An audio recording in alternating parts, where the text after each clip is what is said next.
Hello, I'm Richard Ridge for BroadwayWorld. The musical phenomenon known as Chicago will celebrate its 20th anniversary this November, and we are here at the kickoff party to celebrate everything Chicago.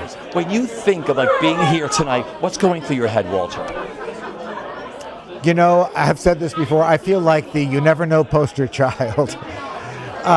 Chicago was just something that I loved. I was in my third year at Encores, and I wanted to do it because the OJ trial had reawakened the themes of the show and reinvigorated in the public consciousness, the manipulation of the courts, this abuse of celebrity.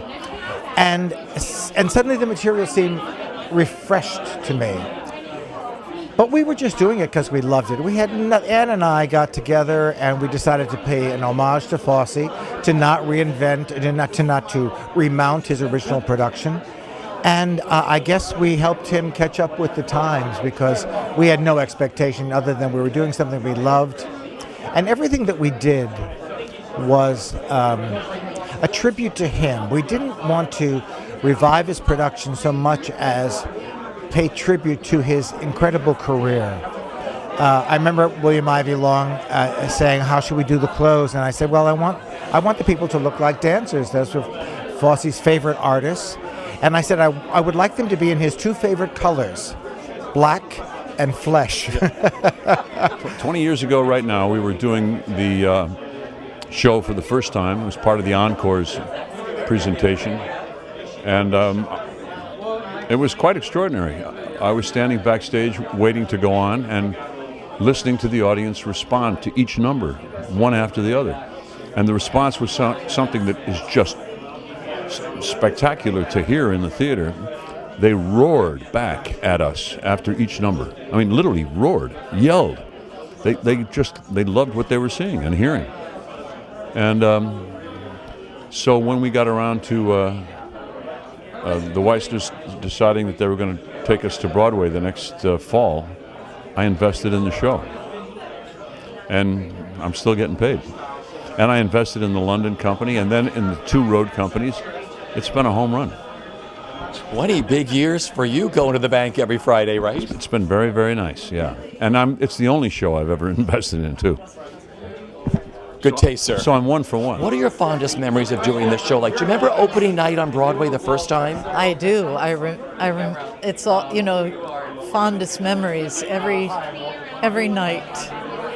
Every night was just a gift, and I was grateful for every single moment of it. And it was hard to leave the theater every single night. After the show, I would sit on the stage and just continue to feel it and see the little silver paillettes on the floor and the ghost light and just be there in the Richard Rodgers and just feel how fortunate and blessed I was and just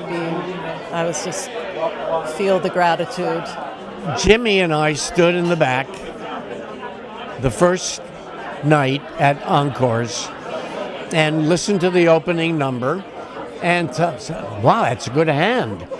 It's still a good hand. Wait a minute, they're still applauding. Hold on a second, what's happening? They're still applauding. And that's what happened that night after every number stopped the show. And we knew we were in something really special. For 20 years, Barry, what does that number mean to you? Oh my goodness. It's too much to take in at one moment. We do it day by day, and we just keep breathing life into our beautiful baby. There are productions of us all around the world in every language. What is the connection between this beautiful show and an audience? I think this story is relevant to any person anywhere in the world. Russia, India, Korea, Paris, Mexico, and Argentina. It means the same to all people everywhere. And it's very exciting to see the audience react the same way everywhere. 20 years ago is a long time, but it doesn't feel so long ago. However, what I say before, it's extraordinary something can last that long.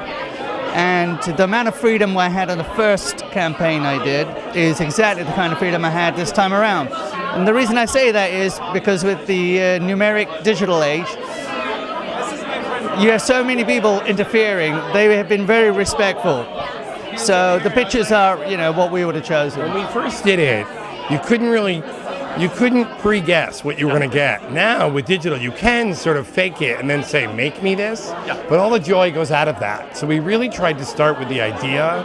We realized that commercial air travel started around the same time as Chicago, and we wanted to talk about all over the world. So we got this amazing plane. We went to Westchester. Let me just say, this is October or November? It was November. Okay, this plane is so cold. Like these girls, it's like 45 degrees, and this plane is metal, and they're sticking to it.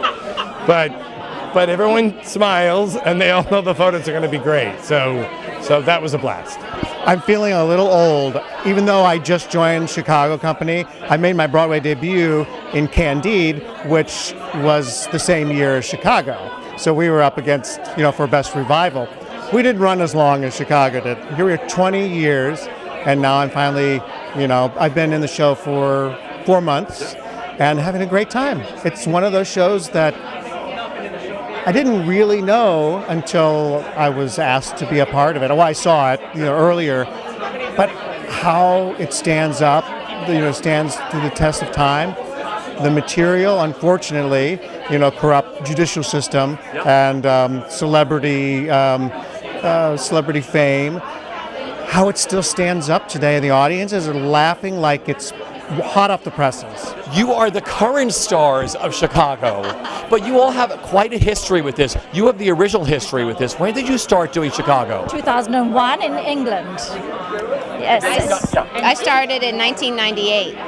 I didn't realize that. Oh, here? No, I started with the first national tour, and then I came into the Broadway company, and I did a Portugal company, and I'm back out on tour, and Broadway, and tour, and yeah, I've been with it for a long time. John Kander here tonight. Unbelievable, and to celebrate his birthday like that. And somebody mentioned, it's only when you're in around Broadway people that you get to hear Happy Birthday sung like that. You ever go to a birthday celebration that's not backstage somewhere, and you're like, oh, please stop, everybody stop singing right now. Like, we're used to hearing it in like 8-part harmony, just like because that's what you do. With all stars. Yeah. Right? Yeah, and there's no other show that has so many stars in it as Chicago. You see that video up there? My gosh. Yeah, right? Two of my favorites are standing right here, just so you know. You say that to everybody. No, I haven't. No, I haven't. What do you think that connection, John, is between this show and an audience? I think in Europe I sort of understand it, because anything that makes fun of American society is immediately popular.